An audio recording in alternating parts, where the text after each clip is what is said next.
Nobody prepared me for this. Not my parents, though they lived long enough that I should have been able to ask them. Not my doctors, who were very thorough about the physical parts and almost completely silent about everything else. Not the books, not the articles, not the well-meaning people who said things like enjoy every moment and you'll feel young as long as you think young, which sounds wise and is almost entirely useless.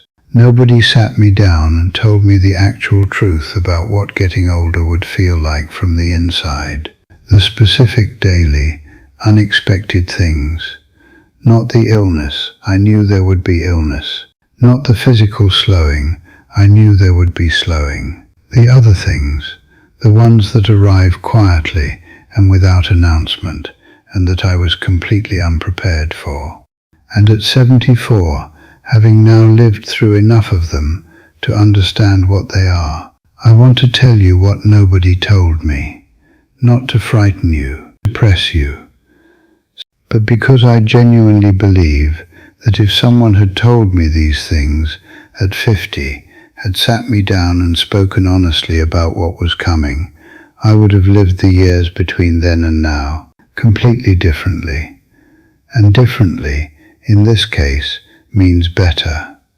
So consider this the conversation I needed and never had. Before I go any further, if anything I say today reaches you or someone you love, please like this video. Share it with someone approaching 60 or already past it who deserves to know what is actually ahead. Subscribe to this channel if you haven't. These are honest conversations that most people are too polite or too afraid to have. Every share means they reach someone who needs them. Please, it matters. Now, let me tell you the first thing nobody told me. Nobody told me that time would change its texture completely. I do not mean that it would go faster, though it does go faster, and the acceleration is genuinely surprising even when you have been warned about it. I mean something more specific. When you are 35 or 45, time feels like a resource you have, something in your possession. You carry it with you and deploy it, spending it on things that feel urgent, saving it for things that feel important, wasting it on things you will later regret wasting it on. At 74, time feels like weather, something that is happening around you, rather than something you hold, something you are inside of, rather than in possession of. The shift from having time to being in time, from treating it as a resource to experiencing it as the medium of your existence, is one of the most profound and least discussed changes that aging brings. And the practical consequence of that shift is this: the things you are deferring right now, the conversations, the trips, the versions of yourself you are going to become. Once things settle, they are being deferred into a type of time that does not feel the same as the time you are deferring them from. Later, when it arrives, will not feel like more of now. It will feel different. And some of the things you are saving for later will not survive the transition. Nobody told me that. The second thing nobody told me was about the body's memory. The body remembers everything you did to it. Every decade of insufficient sleep, every sustained period of stress you absorbed and called normal. Every time you chose the easier thing over the thing your body actually needed. Every year of sitting too much and moving too little. Every substance you used to manage difficulty rather than feel it. The body keeps a more accurate account than any diary. And in your 60s and 70s, it begins presenting the bill, not all at once, not dramatically, but consistently.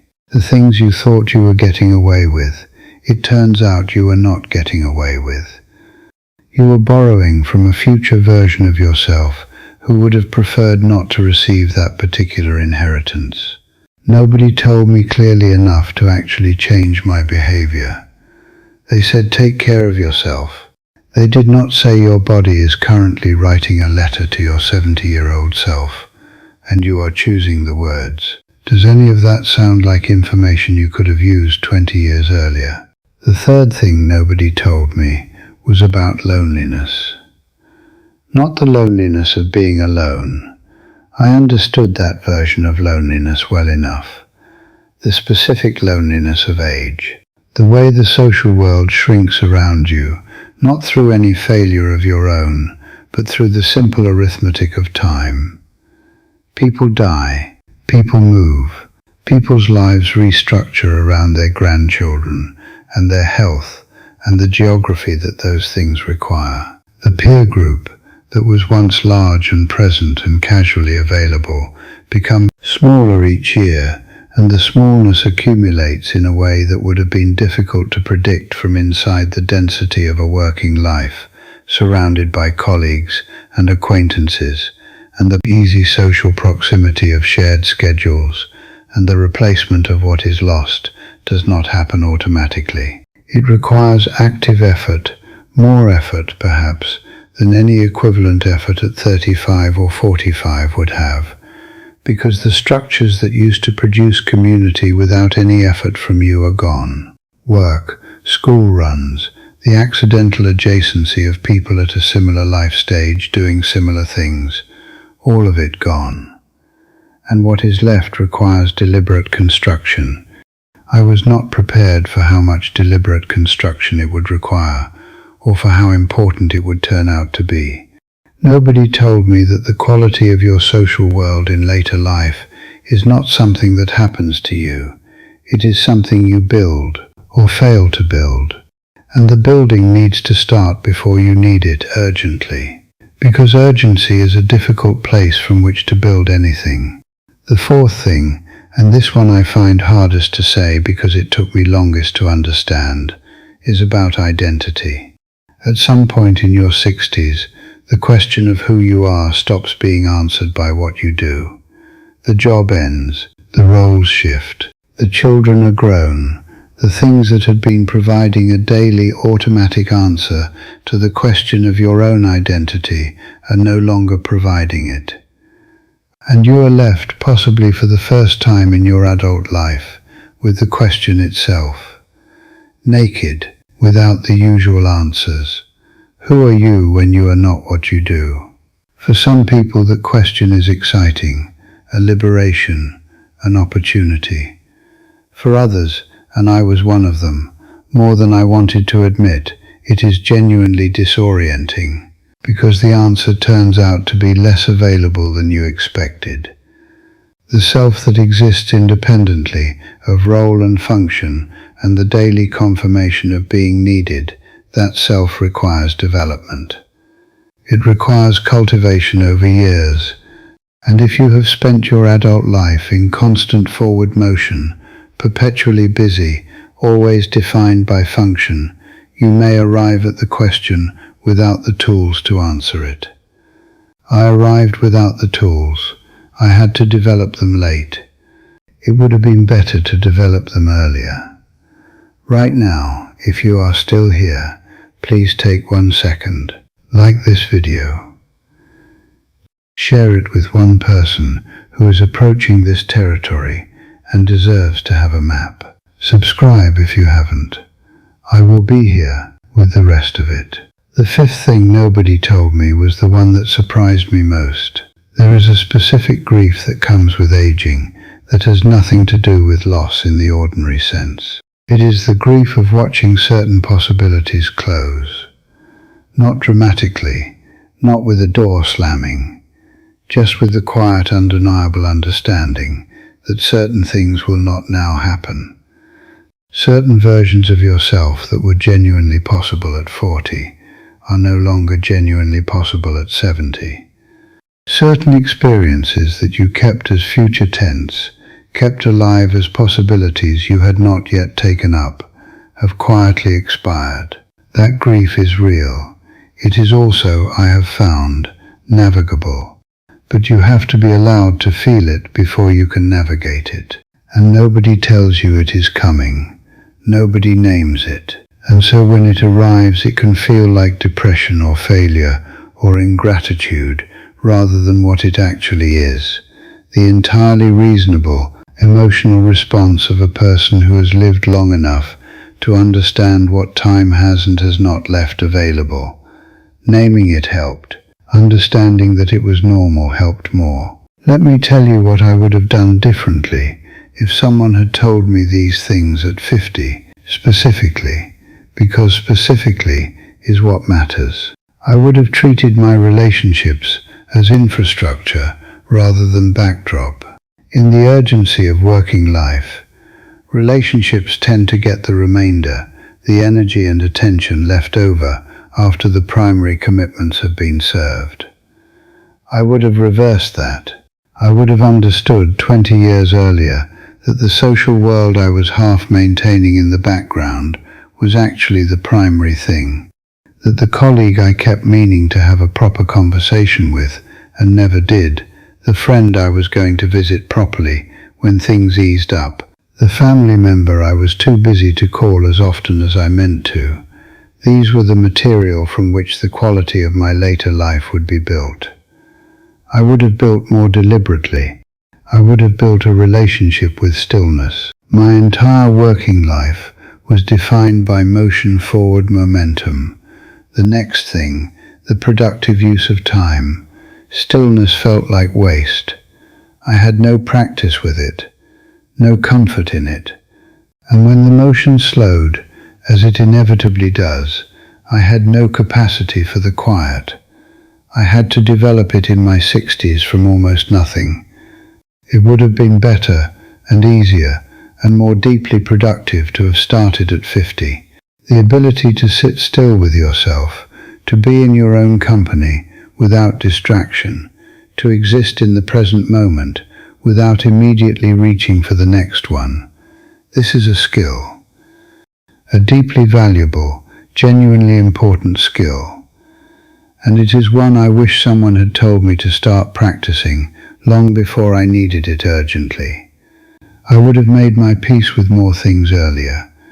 The resentments I carried into my 60s, the old wounds, the unresolved grievances, the accumulated weight of things that had happened and been filed rather than processed. They did not become lighter with time. They became heavier. Not because the things themselves were heavier, but because the years of not addressing them had given them a permanence that freshness does not have.